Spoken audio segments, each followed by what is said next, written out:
Welcome back air India.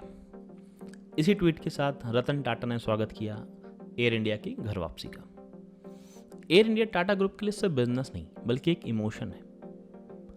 और सिर्फ Tata group ही क्यों, एयर इंडिया हर भारतीय के लिए एक इमोशन है जिसने अपनी पहली उड़ान एयर इंडिया से भरी या फिर इंडियन एयरलाइंस से। मैं बहुत दूर ना जाऊं और अर्ली 90s की बात करूं, जब एयर ट्रैवल आज की तरह आसान नहीं हुआ करती थी। लोग सालों साल पैसे जोड़ते थे ताकि वो एक बार एयर ट्रैवल कर सके, या फिर अगर आपके घर वाले सेंट्रल गवर्नमेंट के एम्प्लॉई थे तो हम 3 साल या 4 साल वेट करते थे कब हमें LTC मिलेगा और हम अपनी पहली उड़ान भरेंगे। तो आइए चलते हैं इतिहास के पन्नों में और जानते हैं एयर इंडिया की कहानी। एयर इंडिया की कहानी जहांगीर रतन जी दादाभाई टाटा यानी JRD टाटा के बिना अधूरी है। कहते हैं कभी कभी जिंदगी की एक घटना आपकी जिंदगी को एक नया आयाम दे देती है। शायद ऐसा ही कुछ हुआ JRD टाटा के साथ, जब उन्होंने 15 साल की उम्र में अपनी पहली उड़ान भरी फ्रांस में उस वक्त के मशहूर पायलट लुइस ब्रिलियोत के साथ। उस उड़ान के बाद उन्होंने तय किया कि वो पायलट बनेंगे और शायद यहीं से शुरुआत हुई उस सपने की जिसे आज हम एयर इंडिया के नाम से जानते हैं। 1929 में JRD टाटा पहले भारतीय बने जिन्हें एरो क्लब ऑफ इंडिया और बर्मा से कमर्शियल पायलट का लाइसेंस मिला, और यहीं से शुरुआत होती है फादर ऑफ इंडियन एविएशन बनने की। टाटा एयरवेज की शुरुआत JRD ने अपने दोस्त निवेल विंसेंट, जो कि एक एविएशन एंथुसियास्ट थे, के कहने पे की, और 2 लाख के इनिशियल इन्वेस्टमेंट से शुरू हुई टाटा एयर मेल सर्विस, जिसमें थे 2 single engine Havilland Puss Moth aircraft, 2 pilot, 3 engineer और 2 चौकीदार। अप्रैल 1932 में टाटा को इंपीरियल एयरवेज ऑफ ब्रिटेन से कॉन्ट्रैक्ट मिलता है मेल्स को कैरी करने का। और फिर आता है 15 अक्टूबर 1932 का वो दिन जब टाटा एयरवेज अपनी पहली उड़ान भरती है कराची से बॉम्बे के लिए 25 किलो चिट्ठियों के साथ।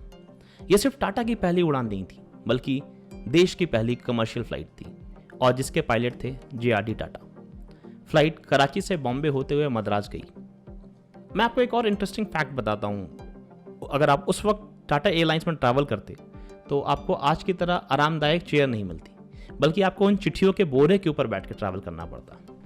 1933 आते आते एयरलाइंस ने 10 टन मेल की डिलीवरी करी और 155 पैसेंजर्स ने टाटा एयरलाइंस में उड़ान भरी। धीरे धीरे एयरलाइंस ने अपनी फ्लाइट की फ्रीक्वेंसी बढ़ानी शुरू करी।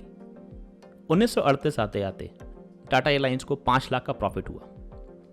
दूसरे विश्व युद्ध के बाद 1946 में टाटा एयरलाइंस को पब्लिक लिमिटेड कंपनी कर दिया गया और उसे एक नया नाम दिया गया एयर इंडिया, जिसे आज हम सब जानते हैं। आज़ादी के बाद JRD ने गवर्नमेंट को इंटरनेशनल फ्लाइट को ऑपरेट करने का प्रपोजल भेजा, जिसे गवर्नमेंट ने तुरंत मान लिया, और यहाँ पे शुरुआत हुई भारत की पहली पब्लिक प्राइवेट पार्टनरशिप की, जिसका नाम रखा गया एयर इंडिया इंटरनेशनल। इसमें सरकार की हिस्सेदारी थी 49%, टाटा की हिस्सेदारी थी 25% और 26% हिस्सेदारी थी पब्लिक की।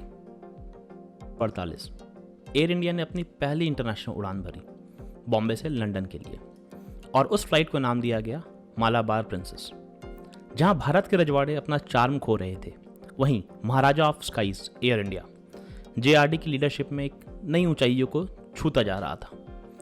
JRD के बारे में कहा जाता है कि वो जब भी एयर इंडिया में ट्रैवल करते थे तो हर एक चीज़ पे वो बहुत बारीकी से नज़र रखते थे, उसके नोट्स बनाते थे और मैनेजमेंट को भेजते थे ताकि उन कमियों को हटाया जा सके। उनका सिर्फ एक ही एम था, कस्टमर सेटिस्फैक्शन। 1953 में भारत सरकार ने एविएशन एक्ट बिल पास किया और देश में जितनी भी एयरलाइंस थी उन सबको नेशनलाइज कर दिया, यानी अब टाटा ग्रुप का एयर इंडिया पे कोई कंट्रोल नहीं रहा।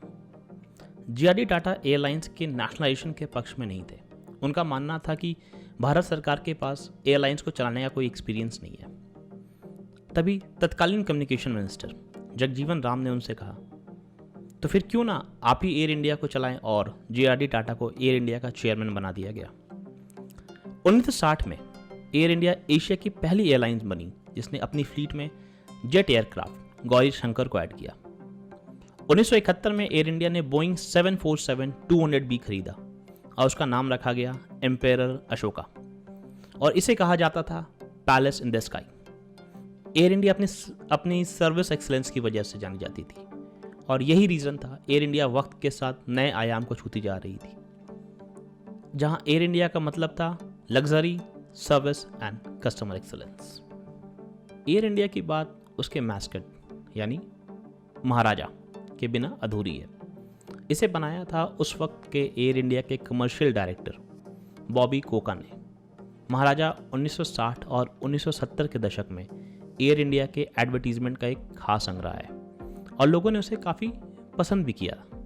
भारत में जो हर सरकारी कंपनीज के साथ होता है, एयर इंडिया के साथ भी वही हुआ। गवर्नमेंट की पॉलिसीज़, एम्प्लॉयज़ के खराब रवैये से एयर इंडिया भी नहीं बच पाई। जो एयर इंडिया अपनी एक्सीलेंट सर्विस के लिए जानी जाती थी, वो सर्विस कहीं ना कहीं खोने लगी। 91 में जब भारत ने अपनी इकोनॉमी में बदलाव किया तो बहुत से प्राइवेट प्लेयर्स की एंट्री हुई एविएशन सेक्टर में और यहाँ पे एयर इंडिया की मोनोपोली खत्म हुई और लोगों को ट्रैवल करने के लिए ज़्यादा ऑप्शंस मिलने लगे और वो भी कम कीमतों पे और बेहतर सर्विस के साथ, और महाराजा ने अपना चार्म खोना शुरू कर दिया। 2007 में एयर इंडिया और इंडियन एयरलाइंस को मर्ज कर दिया गया और एयर इंडिया ने लगभग 800 करोड़ का लॉस पोस्ट किया और वहाँ से शुरुआत हुई लॉस के एक्यूमुलेशन की और मार्केट शेयर खोने की। सरकार काफ़ी सालों से एयर इंडिया को बेचने की कोशिश कर रही थी, लेकिन उन्हें कोई खरीदार नहीं मिल रहा था। आज 68 सालों बाद एयर इंडिया वापस टाटा ग्रुप के हाथ में है। क्या एयर इंडिया वापस उस मुकाम को छू पाएगी? ये तो आने वाला वक्त बताएगा। ये थी कहानी एयर इंडिया की, कहानी अर्श से फर्श तक की। आई होप आपको हमारा ये वीडियो पसंद आया होगा। अगर आपको हमारा ये वीडियो पसंद आया तो इसे लाइक करें, शेयर करें और हमारे चैनल को सब्सक्राइब करें।